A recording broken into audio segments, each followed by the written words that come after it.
నమస్తే. నేను మీ అశ్విని కుమార్. వీడియో పూర్తిగా చూడండి, షేర్ చేయండి, మీరే డిసైడ్ చేసుకోండి. ఈ మధ్య సోషల్ మీడియాలో మోడీ ఏరా కన్నా కూడా గోల్డెన్ ఏరా, Congress period, Manmohan Singh period golden ఏరా, మళ్ళీ ఆ ప్రభుత్వం రావాలి అంటూ సోషల్ మీడియాలో ఒక రకమైన ప్రచారం కొంతమంది తీసుకొని వస్తున్నారు. చాలా వరకు కూడా ప్రస్తుతం ఉన్న యూత్, ఈ మధ్య ఒక వీడియో చేశాను, మళ్ళీ ఇంకొకటి ఇది యూత్కి తెలియాల్సిన విషయాలు చాలా ఉన్నాయి. అందులో కొద్దిగా ఇది ఒక పార్టు కొద్దిగా లెంత్ వీడియో అవుతుంది కాబట్టి స్పీడ్ చదువుతాను. కాంగ్రెస్ పార్టీకి సంబంధించి 24 అక్బర్ రోడ్లో ఉన్న ఆఫీసు వెకేట్ చేయమని నోటీసులు ఇచ్చారు. అలాగే రెజైనా రోడ్ 5వ నెంబరు ఆ రోడ్లో ఉన్నది కూడా కాంగ్రెస్ పార్టీ ఆఫీసుని ఖాళీ చేయాలని చెప్పి మార్చి 28 లోపల నోటీసు ఇచ్చారు. చాలామంది దీని మీద ఏదో వ్యక్తిగతంగా కక్ష తీర్చుకుంటున్నారు అది అని మీడియాలో ప్రచారం జరిగింది. ఏంటంటే 48 సంవత్సరాల నుంచి అక్కడ ఉంటున్నారు. గవర్నమెంటు ఈ ఆఫీసులకి వీటికి సంబంధించి 2010లోనే కొత్తగా ల్యాండ్ కూడా ఇచ్చింది. 2013 డెడ్ లైను. అప్పటి నుంచి కూడా వీళ్ళు ప్రభుత్వం మారినా కూడా దీన్ని ఖాళీ చేయకుండా, కొత్తగా స్థలం ఇచ్చినా కూడా అక్కడికి వెళ్ళకుండా ఇలాగే కాలం గడుపుతూ వచ్చారు. సో అది దానికి ఉన్న వెనక ఫ్లాష్ బ్యాక్ స్టోరీ, కొత్తగా వచ్చింది కాదు. ఇంకో పక్క కాంగ్రెస్ 2 మీడియా సంస్థల్ని కలిసినే, ఒకటి ఎన్డీటీవీ, ఇంకొకటి ప్రింట్ మీడియాకు సంబంధించింది. గతంలో ఉన్న 2004 నుంచి 14 దాకా వాళ్ళ మీద జరిగిన నెగిటివ్ క్యాంపెయిన్స్ కానీ వాళ్ళ మంత్రులు ఇచ్చిన స్టేట్మెంట్స్ అప్పట్లో అవన్నీ కూడా డిలీట్ చేయండి అంటూ కూడా రిక్వెస్ట్ చేశారు. ఆల్రెడీ ఆ మీడియా సంస్థలు కొన్ని డిలీట్ చేయటం మొదలుపెట్టినాయి. సో కొన్ని లింక్స్ మీద మనం క్లిక్ చేస్తే 404 ఎర్రర్ ఇవన్నీ చూపిస్తోంది. పూర్తిగా అవి సమాచారం డిలీట్ చేసే లోపలే కొన్ని విషయాలన్నా కూడా ఈ వీడియో చూస్తున్న వాళ్ళకి చెప్దామని. కాంగ్రెస్ అంటేనే ఇండియా అంటే Indira is India, India is Indira అంటూ ప్రచారం చేసి, ఆ తర్వాత కాంగ్రెస్ పార్టీ ఎట్లా ఇందిరాగాంధీ మరణానంతరం పూర్తిగా ఎట్లా మారిపోయింది, కాంగ్రెస్ భారతదేశానికి వ్యతిరేకంగా ఎలా స్టెప్స్ తీసుకొచ్చింది, కొన్ని ఉదాహరణలే. సల్మాన్ ఖుర్షీద్ లాంటి వాళ్ళందరూ కూడా, సల్మాన్ ఖుర్షీద్, జైరాం రమేష్, చిదంబరం, యాంతోనీ, వీళ్ళ మీదే ఒక చిన్న ఇది వీడియో. సల్మాన్ ఖుర్షీద్ లాంటి వాళ్ళైతే సోనియా గాంధీ, రాహుల్ గాంధీ, ప్రియాంక వీళ్ళని పొగుడుతూ ఎక్కడి దాకా వెళ్ళిపోయాడంటే, సోనియా భారతదేశానికి తల్లి లాంటిది, ప్రియాంక సిస్టర్ లాంటిది. సోనియా గాంధీ అయితే రాహుల్కి మదరే కాదు, మొత్తం ఎంటైర్ నేషన్కి అంటూ యూనియన్ మినిస్టర్గా ఉన్న సల్మాన్ ఖుర్షీద్ అప్పుడు ఒక స్టేట్మెంట్ ఇవ్వటం. అలాగే సోనియా గాంధీ, రాహుల్ గాంధీ వీళ్ళు ప్రధానమంత్రులు కాదు ఎవరు కూడా, అయినా ఎయిర్ ఫోర్స్ ఎయిర్ క్రాఫ్ట్స్లో పొలిటికల్ ర్యాలీస్లో తిరిగేవాళ్ళు. ఇవన్నీ కూడా ప్రస్తుతం యూత్కి తెలియాలి. ఏ అర్హత లేదు సోనియా గాంధీకి, అట్లాగే రాహుల్ గాంధీకి కూడా. ఆ తర్వాత యాంతోనీ లోక్సభలో మాట్లాడుతూ, ఈ సరిహద్దుల్లో ప్రస్తుతం మోడీ ప్రభుత్వం డిఫెన్స్ సిస్టమ్కి సంబంధించి, బార్డర్ ఫెన్సింగ్కి సంబంధించి ఎన్ని వేల కిలోమీటర్లు 2014 నుంచి 26 వరకు చేసిందో అందరికీ తెలిసిందే. అంతకుముందు 70 సంవత్సరాల కాంగ్రెస్ పరిపాలనలో ఎంత పూర్తి చేశారో కూడా అందరికీ తెలిసిందే. ముందు వీడియోస్లో కూడా చేశాను. కానీ అప్పుడు అడిగినప్పుడు లోక్సభలో యాంతోనీ, ఈ సరిహద్దులు అభివృద్ధి చేయటం కన్నా అండర్ డెవలప్డ్గా వదిలేస్తేనే అదొక బెస్ట్ అని చెప్పిన వ్యక్తి ఎవరైనా ఉన్నారు. ముఖ్యంగా చైనా వైపు ఈ సరిహద్దులు ఫెన్సింగ్ వేయమంటే వద్దు, అండర్ డెవలప్డ్గానే వదిలేద్దామని లోక్సభ సాక్షిగా రక్షణ శాఖ మంత్రి యాంతోనీ స్టేట్మెంట్ ఇచ్చారు. అది అప్పటిది. ఇంకో పక్క చైనా ఆ సమయంలో 18 కిలోమీటర్ల దాకా లోపలికి వచ్చింది, టెంట్స్ వేసుకుంది. అయినా కూడా ఎక్కడ చైనా మీద దాడి చేయటం కానీ ఏదీ చేయలేదు. దానికన్నా దారుణమైంది, అది జరిగిన 17 రోజుల తర్వాత సల్మాన్ ఖుర్షీద్ లాంటి వాళ్ళందరూ కూడా, ఫారిన్ మినిస్టరు ఆయన, అప్పుడు ఇండియన్ ఫారిన్ మినిస్టరు, నేను బీజింగ్లోనే ఉంటాను, బీజింగ్ నాకు చాలా ఇష్టమైందంటూ చైనాకు కూడా వత్తాసు పలికేవాళ్ళు. రామ జన్మభూమి ఇష్యూ వచ్చినప్పుడు సుప్రీంకోర్టులో ఎక్కడ రాముడు ఉన్నాడు అనేది ఎక్కడా లేదు సాక్ష్యం అంటూ చెప్పిన పార్టీ కాంగ్రెస్ పార్టీ. జైరాం రమేష్ లాంటి వాళ్ళు ఒక అడుగు ముందుకు వేసి కాంగ్రెస్ మోడీ ఈ టాయిలెట్స్ కడితే అయోధ్యలో ఏమన్నా ఓకేనా అని ప్రశ్నించటం, రామ్ జన్మభూమి బాబ్రీ కాదు టాయిలెట్స్ కడదాం అంటూ కూడా ఆయన ఒక స్టేట్మెంట్ ఇవ్వటం, పూర్తిగా హిందూ వ్యతిరేకంగా మాట్లాడడం ఎవరూ మర్చిపోరు. జయరాం రమేష్ ఇంకా ఒక అడుగు ముందుకు వేసి బ్రహ్మ, విష్ణు, శివ వీళ్ళందరూ ఎవరంటే ఇండియాలో బ్రహ్మ మహాత్మా గాంధీ, విష్ణు జవహర్లాల్ నెహ్రూ, ఆఖరికి జిన్నాని తీసుకొని వచ్చి శివుడు, Jinnah was Shiva the destroyer అంటూ జయరాం రమేష్ జిన్నాని శివుడితో పోల్చడం, ఇదంతా కూడా తెలియాల్సిన అవసరం ఉంది ప్రస్తుతం యువతరానికి. జయరాం రమేష్ 2010లో చైనా వెళ్ళాడు. చైనా వెళ్ళి అక్కడి నుంచి భారతదేశ ప్రభుత్వాన్ని క్రిటిసైజ్ చేయడం మొదలుపెట్టాడు. చైనా సాయిల్ మించి ప్రస్తుతం ప్రతిపక్ష నాయకుడు రాహుల్ గాంధీ చేస్తున్నది అదే. గతంలో 2010లో జయరాం రమేష్ చైనా వెళ్ళి చైనా విజిట్లో భారతదేశాన్ని విమర్శిస్తుంటే ఆఖరికి మన్మోహన్ సింగ్ వీళ్ళందరూ కూడా ఎంటర్ అయ్యి జయరాం రమేష్ని కంట్రోల్ చేయాల్సి వచ్చింది. ఎంత ఎంబ్రాస్మెంటు భారతదేశానికి అనేది గమనించాలి ప్రస్తుతం ఉన్న జంజీ.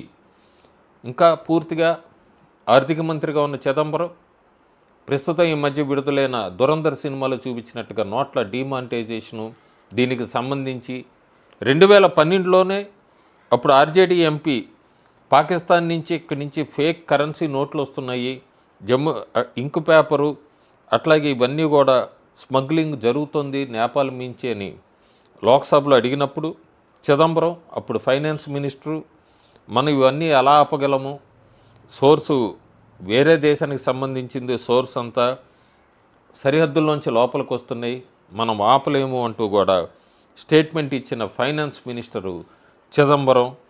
ఇవన్నీ కూడా తెలియాలి. అంతేకాకుండా ఎకానమీ గురించి కూడా మాట్లాడుతూ భారతదేశం 3rd లార్జెస్ట్ ఎకానమీ అవ్వాలంటే కనీసం 2043 దాకా అవ్వదు అని చెప్పిన వ్యక్తి చిదంబరం. అందరికీ తెలిసిందే ప్రస్తుత మోడీ ప్రధానమంత్రికి ఇప్పుడు 3rd లార్జెస్ట్ ఎకానమీ 2028కే అవుతున్నాం అంటే 15 సంవత్సరాల ముందు చిదంబరం చెప్పిన దానికన్నా. మిడిల్ క్లాస్ మీద ఫైనాన్స్ మినిస్టర్ ఎట్లా మాట్లాడేవాడంటే చిదంబరం, ఐస్ క్రీములు ఇవన్నీ కాస్ట్లీవి కొంటారు, మేము పెట్రోల్ డీజిల్ మీద కానీ ఎల్పిజి మీద కానీ ప్రైస్ హైక్ పెంచితే ఆ మాత్రం ఖర్చు పెట్టలేరా అంటూ మిడిల్ క్లాస్ మీద వ్యంగ్యంగా మాట్లాడిన ఫైనాన్స్ మినిస్టర్ ఎవరైనా ఉన్నారంటే చిదంబరమే. అంతేకాకుండా ఆయన బంగారం ఇవేమి కొనొద్దు ఒక సంవత్సరం వరకు, అవి కొనకుండా ఇవన్నీ ఈ రేట్లు పెంచాం కదా, పెట్రోలు డీజిలు వీటిని ఉపయోగించండి, మీ ఇళ్లలో బంగారం కొనొద్దు, ఒక సంవత్సరం బంగారం కొనకుండా ఆగండి అని చెప్పిన సలహా ఇచ్చిన ఫైనాన్స్ మినిస్టర్ ఎవరైనా ఉన్నారంటే అది కూడా చిదంబరమే.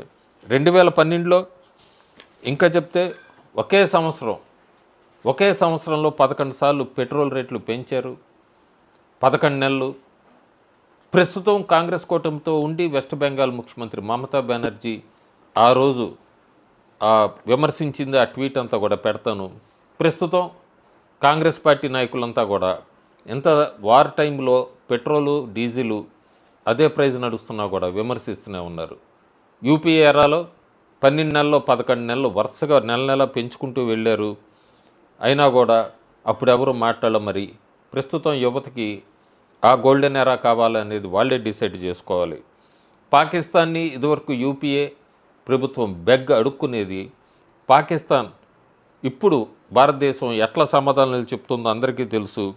పాకిస్తాన్ని సాక్షాత్తు ప్రధానమంత్రి మన్మోహన్ సింగ్ ఆయన అమెరికా వెళ్ళి న్యూయార్క్లో నేను నవాజ్ షరీఫ్ చర్యలకి బాగా డిసప్పాయింట్ అయ్యాను, ఎందుకంటే లైన్ ఆఫ్ కంట్రోల్లో ఈ పీస్ గురించి సంతకం చేశాను కానీ అదేమీ జరగట్లేదని అమెరికాకి వెళ్ళి మొరపెట్టుకున్నాడంటే మరి ప్రస్తుతం యూత్కి ఈ చూస్తున్నారు ఆపరేషన్ సింధూర్, సర్జికల్ స్ట్రైక్స్ ఇవన్నీ ప్రస్తుత గవర్నమెంట్లో చూస్తున్నారు. మరి అది గోల్డెన్ ఎరానా ఇదా అనేది చూడాలి.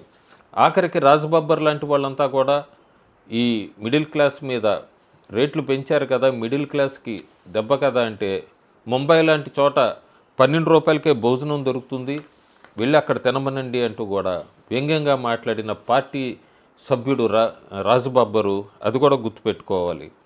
సుప్రీంకోర్టు ఫుడ్ గ్రెయిన్స్ అన్నీ కూడా పేద ప్రజలకి ఫ్రీగా ఇవ్వండి అంటే మన్మోహన్ సింగ్ ప్రధానమంత్రిగా ఫ్రీ ఫుడ్ గ్రెయిన్స్ ఇవ్వటం మా వల్ల కాదు, ఇదంతా ఇంప్రాక్టికల్ ఇవన్నీ అని స్టేట్మెంట్ ఇచ్చిన ప్రధానమంత్రి అదే ప్రస్తుత ప్రధానమంత్రి నరేంద్ర మోడీ అయితే దాదాపు 81 కోట్ల మందికి ఫ్రీగా ఇస్తున్నాడు. మరి అప్పుడు ఇంప్రాక్టికల్ అన్నాడు ప్రధానమంత్రి. ఇప్పుడు ఎలా సాధ్యమవుతుంది గత 6 ఏళ్లుగా? ఇది కూడా యూత్ తెలుసుకోవాలి. ఇంకా ఎపీజ్మెంట్లో యూపీఏ ముస్లిం కమ్యూనిటీకి ఎంత ఎపీజ్మెంటు పాకిస్తాన్కి టెర్రరిస్టులకి అంటే మైనారిటీలు, ముఖ్యంగా ముస్లిం మైనారిటీలు మన వనరులపై మొదటి హక్కు కలిగి ఉండాలి అంటూ చెప్పిన ప్రధానమంత్రి ఎవరైనా ఉన్నారంటే మన్మోహన్ సింగే. 2006లో ఆయన మాట్లాడుతూ అట్లా చెప్పాడు. అంతేకాకుండా ఒబామా దగ్గరికి వెళ్ళి నవాజ్ షరీఫ్ని కంట్రోల్ చేయండి, మా టెర్రరిస్టులందరూ కూడా పాకిస్తాన్కి సంబంధించిన వాళ్ళు భారతదేశం మీద దాడి చేస్తున్నారు అంటూ ఒబామాకి మొరపెట్టుకున్న ప్రధానమంత్రి ఎవరైనా ఉన్నారంటే మన్మోహన్ సింగే. మరి అమెరికాకి ఎవరు సరెండర్ అయ్యారో ప్రస్తుతం ప్రతిపక్ష నాయకుడు చెప్పాలి. ఆయన ఇప్పుడు మాట్లాడుతున్నాడు మోడీ సరెండర్డ్ అని. అంతేకాకుండా ఈ ఫ్రీడమ్ ఆఫ్ స్పీచ్ గురించి ఈరోజు మాట్లాడుతున్నారు. మన్మోహన్ సింగ్ ప్రధానమంత్రిగా ఉన్నప్పుడు 10,000 సోషల్ మీడియా అకౌంట్స్ అన్నీ కూడా తీసేశాడు, బ్లాక్ చేశాడు. కేవలం ఇలా ప్రశ్నలు ఎత్తి అడుగుతున్నారనే.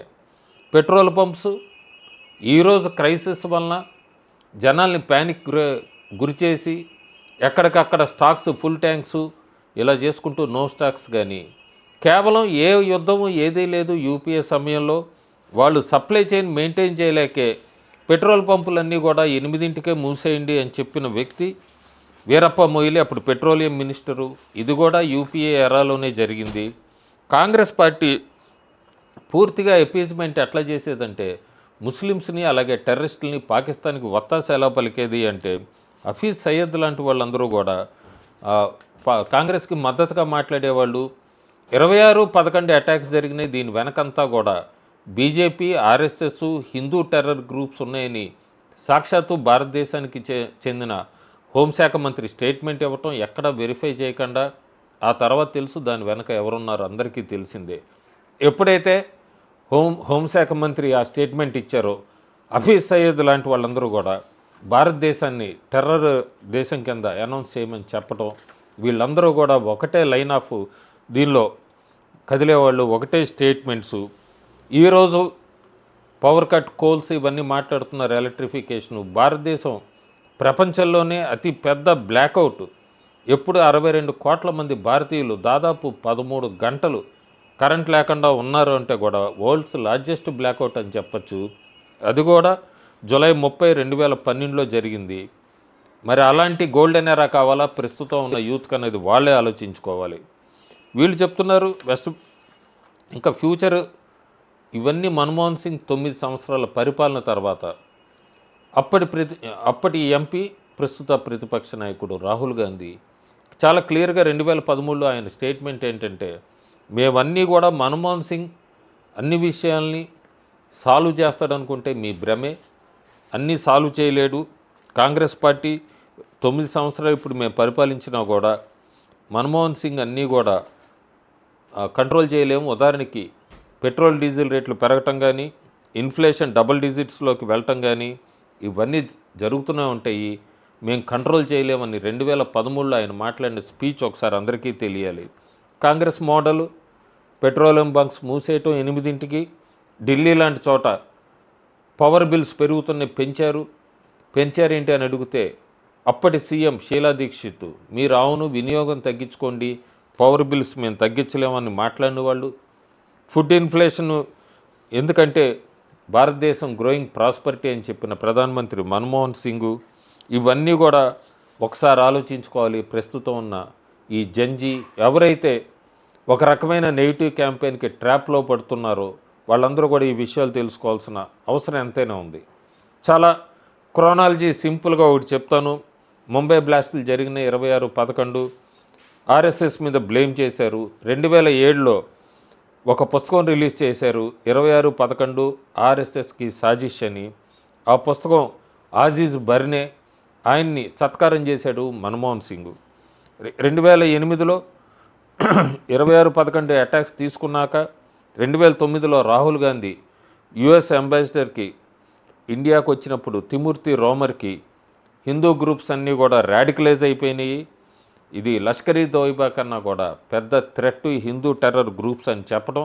2010 నుంచి 13 చిదంబరం సుశీల్ షిండే వీళ్ళిద్దరూ కూడా సాఫ్రాన్ టెర్రరు హిందూ టెర్రర్ అంటూ హిందూస్ మీద బ్లేమ్ చేయటము ఇవన్నీ అందరికీ తెలిసిందే. ఆర్ఎస్ఎస్ వీళ్ళందరూ కూడా టెర్రరిస్ట్ క్యాంప్స్ రన్ చేస్తున్నారంటూ చిదంబరం, సుశీల్ కుమార్ షిండే హిందూ టెర్రర్ అంటూ కూడా ప్రజల్లోకి తీసుకెళ్ళడానికి బాగా ప్రయత్నించారు. 2014లో గవర్నమెంట్ మారింది, ముఖ్యంగా ప్రధానమంత్రి మారాడు. గవర్నమెంట్ మారినా ప్రధానమంత్రి మారాడు అని ఎందుకన్నానంటే, గతంలో ఉన్న బీజేపీ, వాజ్పేయి టైంలో ఉన్న బీజేపీ వేరు, ప్రస్తుతం ఉన్న బీజేపీ వేరు. అప్పుడు మైనారిటీతో నడిచింది. లక్కీగా ప్రజలు ఇప్పుడు 2014లో మెజారిటీతో ఇచ్చారు. పాకిస్తాన్ని అడుక్కునే స్టేజ్కి మనం తీసుకొచ్చాము. అమెరికాని అప్పుడు కాంప్రమైజ్ అయ్యారు, ఇప్పుడు ఒక లెవెల్ తీసుకురావడంలో చేశాము. పెట్రోలు, డీజిల్ ఇలాంటి ప్రైజెస్ అంతా కూడా అలాగే నడుస్తున్నాయి, ఎక్కడ పెరగలేదు. ఇంత క్రైసిస్లో కూడా ఎక్కడ బ్లాక్అవుట్స్ లేవు. ఇవన్నీ తెలుసుకోవాల్సిన అవసరం ఎంతో ఉంది. హిందూ టెర్రర్ కాదు, ముస్లిం టెర్రర్ గ్రూప్స్ అంటూ కూడా ప్రూవ్ చేశారు 26/11 అటాక్లో. ఆఖరికి హైదరాబాద్లో బ్లాస్టులు జరిగితే సల్మాన్ ఖుర్షీద్ లాంటి వాళ్ళందరూ కూడా కజబ్ని ఉరితీసాం కదా, అందుకే వాళ్ళు ఈ రకంగా పగ తీర్చుకున్నారని చెప్పటమే తప్ప దాని వెనక ఎవరున్నారు అనేది ఎక్కడ స్టేట్మెంట్ ఇవ్వలేదు.